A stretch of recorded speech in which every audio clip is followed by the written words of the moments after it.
Você sabia que tem como ganhar muito dinheiro todo mês com o YouTube sem precisar mostrar teu rosto? Pô, isso provavelmente você já sabe, quem me acompanha sabe disso. Hey Nerd, Trunks, não é o Peter aqui. Passando só pra falar que na descrição tem um link pra você aprender tudo sobre o YouTube. Tamo junto e fica com o corte.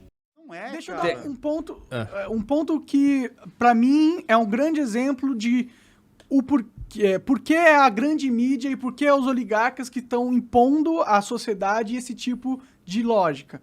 No YouTube rolou o Adpocalypse, há um tempo atrás, eu acho que foi em 2018, não, foi bem antes, foi em 2016, 2017, não lembro.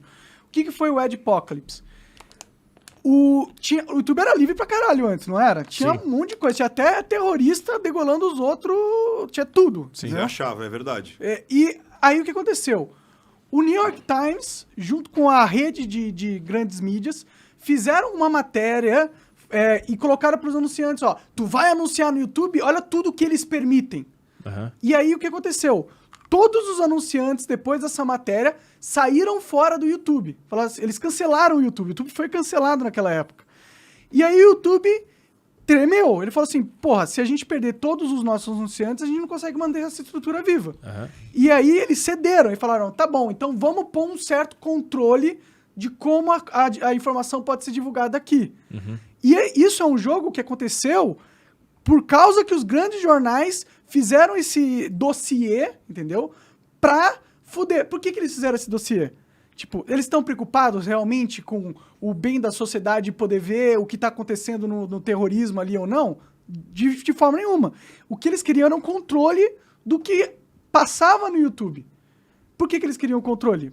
Porque eles estavam perdendo a batalha de narrativas pra essa nova plataforma que era livre pra caralho. Ou foi só um cara que quis fazer uma matéria sobre essa nova plataforma não que foi tava... porque é coordenado, cara. Que tinha... Porque não foi um cara, foi todo mundo fazendo ao mesmo tempo. Não é uma coisa espontânea, tá ligado? Que nem eu falo, a coisa quando é espontânea, ela vem aos poucos, ela é orgânica. Quando você percebe que tem um ataque, você fala, cara, isso não é normal. Diferente, por exemplo, quando a gente está falando do cancelamento, que é assim, essas pessoas já estão, como você falou, já estão com um problema. As pessoas... É assim, a internet está doente. É engraçado que tem uma dicotomia muito louca. Por exemplo, você não vai ver o que acontece na internet na vida real. Então você já percebe que a pessoa ela já está com um problema seríssimo, até de identidade, como você falou. Ela cria, não sei, um dos dois falou de coisa de identidade. O que a gente vê na internet, a gente não vê acontecendo na vida real. Sim, pra caralho. Uhum. Então, aquele cancelamento, aquele ódio, aquela situação... Então, a internet em si, ela tá doente. Sim. Ela tá muito doente. É que as pessoas estão... As pessoas que estão usando demais a internet estão doentes. Por quê? Porque lá você tem aquela situação do avatar. Então, tipo assim, não sou eu. E se me descobrirem, eu deleto, abro outra conta, outro e-mail e tá tudo bem, outro nome e vão para cima de novo. Agora, o que me assusta é as pessoas estão aceitando que elas não podem falar sobre certos assuntos. Sim, mas Isso me assusta muito. Tem uma ideia que um cara me mandou um e-mail uma vez sobre isso, que era... O cara é bem velho. Bem velho não, ele tem 50 anos, me acompanha e ele gosta do tipo de comédia que eu faço porque relembra ele os anos 90 e tal. E aí ele me mandou uma teoria interessante, assim, que quando o Brasil saiu da ditadura, nós como povo, pudemos aproveitar a liberdade, né? Então por isso que a gente começou a fazer um monte de coisa, tinha comercial com mulher pelada nos anos 90 e teve Cacete Planeta e podia falar palavrão e tal.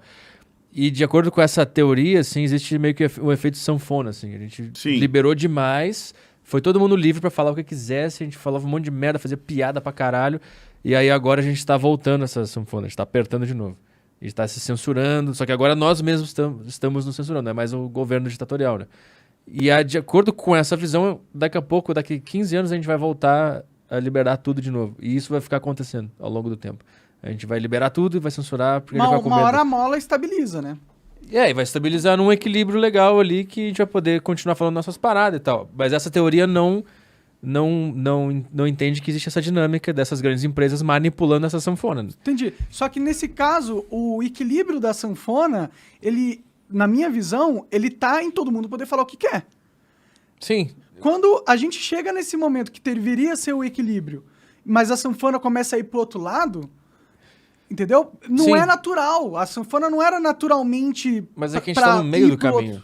A gente acabou de sair, se a gente parar pra pensar na perspectiva histórica, a gente acabou de sair da ditadura. Se a gente parar pra olhar de longe, assim. Sim, sim. E a gente teve um período de muita liberdade, que tá acabando agora. A gente de alguma forma, como um organismo vivo que somos todos nós ao mesmo tempo, se equilibrando, a gente ficou com um pouco de medo disso.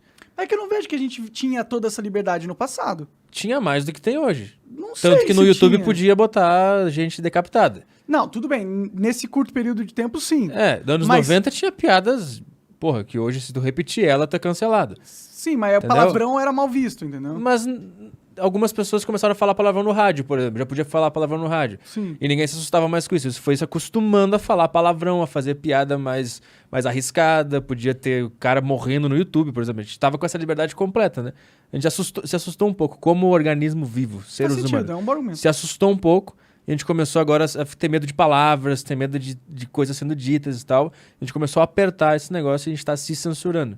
Eu acho que daqui a pouco a gente vai ficar com medo da censura, todos nós, e vamos começar a liberar de novo.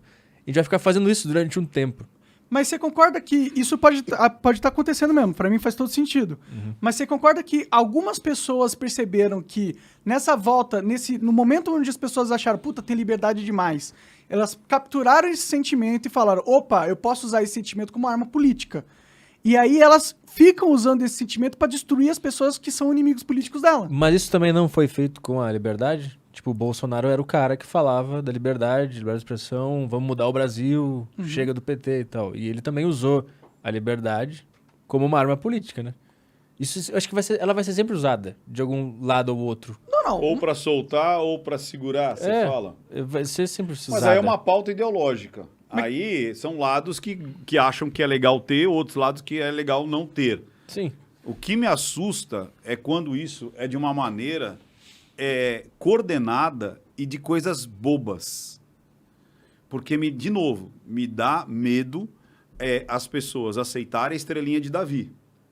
Você entendeu? Que é o Pi no Rios lá. É isso aí. Censurar a o palavrinha. Pi, é o número 1 onde é o I, é o 4 onde é o A. Porque isso é uma coisa que não me atinge muito. Tudo bem, eu vou escrever assim, então. Só que, aos poucos, parece que eu vou tirar mais um pouquinho da tua liberdade. Sim. Eu vou tirar um pouquinho mais da tua liberdade. Eu vou tirar mais um pouquinho da tua liberdade. E aonde vai chegar isso aí? Aí, de novo, já tem gente presa, já tem gente exilada, já tem gente em Shadowban, que você não existe. Sim, mas Né? quando a gente fala de gente presa... Ridicularizada, já tem gente ridicularizada, Como já tem assim? gente que... Ridicularizada, as pessoas põem a pencha que tipo assim, não, esse aqui não ouça porque esse cara... e aí é uma das métricas do Goebbels, que é ridicularizar a pessoa. Se você não pode ir contra as ideias dela, ridicularize ela. Então, já que eu não consigo confrontar o que essa pessoa está dizendo, eu vou ridicularizar. Hoje, inclusive, que é uma coisa legal para a gente jogar, eu vi até você brincando com isso daí, acho que eu não vou nem levantar a bola dela para não trazer ela para a pauta. Mas é tipo assim, tem pessoas que a verdade só está na ciência. A verdade só está se tiver um tratado científico. A verdade só está se alguém fez um teste, porque senão aquilo não existe. Ou seja, quando você discute comportamento, quando você discute... Não, o cara tem algum tratado de umas baratinhas, de uns ratinhos? Não, mas... Não, nós estamos falando justamente de um organismo vivo que está se transformando. É você ter a experiência de vida. É você ter a experiência do que você está vendo, você está vivendo. Então virou um dataísmo, né?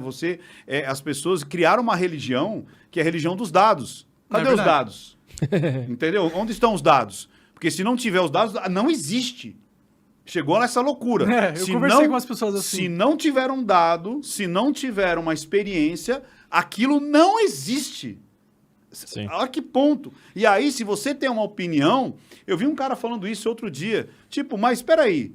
Se a opinião não vale nada, eu quero a fonte do que ele está dizendo. Ou seja, por exemplo, essa mesa aqui não existe. Porque nós estamos conversando, expondo, tendo ideias, abstraindo, criando novas ideias. E para muita gente, para essa garotada que já foi doutrinada nesse sentido, você não pode ter ideias. Você tem que seguir referências. Ou seja, você não pode ter a liberdade de discordar de algo. De arriscar. Isso é tirar do sovaco, é tirar do cu. De onde ele tirou essa ideia? Ah, tirou do cu. Ela tirou do sovaco. Olha onde chega o ponto da ridicularização. Como a pessoa não consegue te confrontar, ela tenta te ridicularizar. Mas eu não vejo Olha que problema nisso. loucura. Eu não vejo problema em Entendeu? ridicularizar. Então, e eles estão doutrinados nesse ponto. Tem uma garotada que ela não está permitindo você a pensar por ela. Sim. Ela precisa que alguém lhe dê as cartas. Cara, mano, isso é tão perigoso, cara, mas tão perigoso. Por isso que eu de verdade, eu acho que a gente já tá num ponto que falta pouquinho para fechar a chave. Pouquinho. Mas o que é fechar a chave? É ditadura. É isso aí. É um pouquinho pra fechar e você, tipo, dar um calha-boca e jogar a chave e acabou. Porque não vai ter mais ninguém pra a coisa se levantar. Não sei, o jovem daqui a pouco ele vai ser um adulto e ele vai... Eu quando eu era jovem, eu era completamente diferente de quem eu sou hoje também. Com certeza. Eu acho que o jovem de hoje que tá querendo censura, que quer cancelar, quando ele tiver 30, ele vai pensar... Puta, eu cancelei o Monark. Ele vai te pedir desculpa. Mas, Petri, aquilo que eu estava falando. Aquela parte. Tanto é que tem um... Até a moça lá, Daisy, falou, agora eu não me lembro agora. Talvez o Coca vai achar quem é a referência. É mais ou menos assim a referência. Se você não foi de esquerda até os 20 anos, você não tinha coração. Se você manteve-se na esquerda depois dos 30, você é burro. Você não tem cérebro. É isso aí. Um é não ter coração, outro é não ter cérebro. Sim. Vê se você acha aí. Foi Mas essa foi um frase... político, acho que americano. Mas Ele tu disse assim, se você concorda não com essa foi frase? da esquerda até os 20 anos, você não tinha coração. Sim. Se você continua na esquerda depois dos 30, você não tem cérebro. Mas tu concorda com essa frase? Apareceu, olha lá. Olha lá, quem que é o cara? Anselme Battier, olha lá. Um homem que não seja um socialista aos 20 anos não tem coração. Um homem que ainda seja um socialista aos 40 não tem cabeça. Eu concordo plenamente. Mas isso não é ridicularizar alguém que tem uma opinião diferente da tua? Não, isso é uma opinião. Por isso que eu tô falando, é uma opinião. Você, como você disse, você pode aceitar ou não. Sim. Agora, nós não vamos se matar porque a gente acredita ou não. Sim. A gente pode discutir sobre o assunto. Você sabe que até lá no programa, lá no Linha de Frente, eu até levantou os ânimos e foi por conta, inclusive, do Léo Lins, que eu falei, pô, mas vamos lá. Então, peraí.